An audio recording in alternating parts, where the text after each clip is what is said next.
The season 4 premiere of Better Call Saul had all the tension, heartbreak and intrigue we've come to love from Jimmy McGill and his wily friends. But what haunts us most about the episode is the breakroom debate between two Madrigal employees, who would win in a fight between Bruce Lee and Muhammad Ali. Since we first saw a preview of the excellent episode a few weeks ago, we've asked ourselves difficult questions. Street fight. No weapons. What was Muhammad Ali's weight advantage? And then we remembered something important. We know Bruce Lee's biographer. His name is Matthew Polly, and he's cool, and we spoke to him in June for our Shoot This Now podcast, which you can listen to on Apple or OK. If you've listened to the podcast, you now know some weird stuff like how Roman Polanski briefly suspected Lee in the Manson murders, and that Lee broke down racial barriers not just for Asians, but African Americans as well. You probably want to buy Matthew Polly's magnificent book, Bruce Lee, A Life. But what you want most of all is Polly's take on whether Bruce Lee, who died in 1973, could beat Muhammad Ali, who died in 2016. We get it. 3/4 of the way into the Better Call Saul season 4 premiere, the debate breaks out. One Madrigal employee astutely tells another, "I don't care how fast you are. Muhammad Ali hits you, you're going down. That's a fact. If he hits you," his co-worker replies. "Bruce Lee, he knows the anatomy. He's got the moves. He's gonna find an opening. Without power though, the opening doesn't mean squat. How much does he weigh? Ali was the heavyweight champ.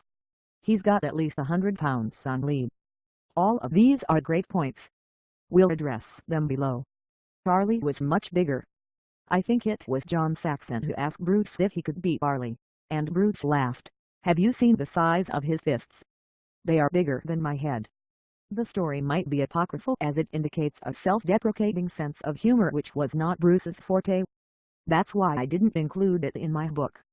But you can throw it with that caveat, Polly told us. But Polly is a man of honor. So he suggested we also contact Ali's biographer, Jonathan, author of Muhammad Ali, A Life, which you can check out here. Big's response was swift. "Street fight. No rules. Ali kills him. Ali's twice the size of Lee," he said. Lee, who was 5'7", never weighed more than 145 pounds, as Polly's book notes. Ali, who was 6'3", fought at between 210 and 240 pounds, Big said. That might seem to end the debate, until you consider the problem of Kareem Abdul-Jabbar. Kareem Abdul-Jabbar, the author, actor, activist and basketball legend, is 7 to nearly a foot taller than Ali. Over his basketball career, he weighed in at between 225 and 265. He fought Lee on screen in Game of Death, using his superior reach below to tremendous advantage until Lee's character discovered and exploited the only apparent weakness of Abdul-Jabbar's character. Just watch it.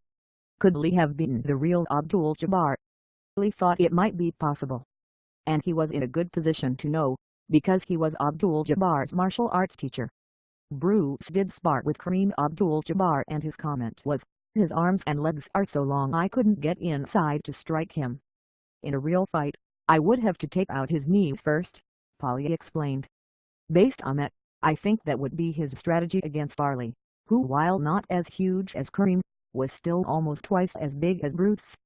Bruce would use low kicks to try to cripple Ali before Ali could land one of those skull-sized fists on Bruce's face. Whether or not Bruce could accomplish that is anybody's guess. I've lost a lot of money betting on fights with a great deal more information about the matchup can leave these. Ali. Also, remember the first question we asked, the question first asked by one of the Madrigal employees and then by a. Would this be a street fight? Bruce Lee was a street fighter. The no-rules format might work to Lee's advantage. The fight style Lee practiced, Jeet Kune Do, was built around the idea of constantly adapting. It evolved from Lee you spent as an inveterate street fighter. Ali, however, was a peaceful man outside the ring. He lost several years when he could have boxed in the late 1960s and early 70s, years when Lee was becoming famous, because he was ensnared in a legal fight with the U.S. government over his refusal to be directed to kill the northern Vietnamese. He was not confrontational as a kid. He didn't get into scraps on the street, Big noted. That peaceful nature might not have served Charlie well against Lee, the master of Jeet Kune, who would have exploited every possible advantage. I'm certain Bruce, who was obsessed with Charlie, spent a lot of time thinking about how he could beat the champ in a fight, he said.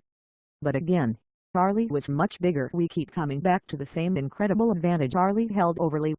Lee was famous for chain punches, a series of quick, devastating strikes, delivered in close quarters. But to again quote Madrigal employee number 1, without power though, the opening doesn't mean squat. How much does he weigh?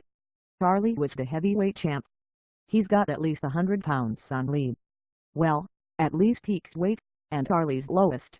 Charlie only had 65 pounds on Charlie.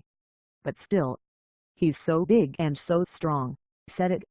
In boxing, at least, if you're a lighter weight class you can't beat the heavyweight. Charlie took punches from the biggest, strongest men on the planet, SONNY Liston and George Foreman and Ernie Shavers. I don't see how those punches from Bruce Lee are gonna stop him.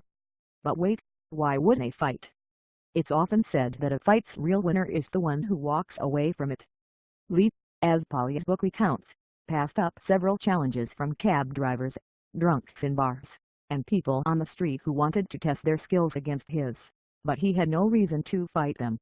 Charlie didn't look for trouble, either.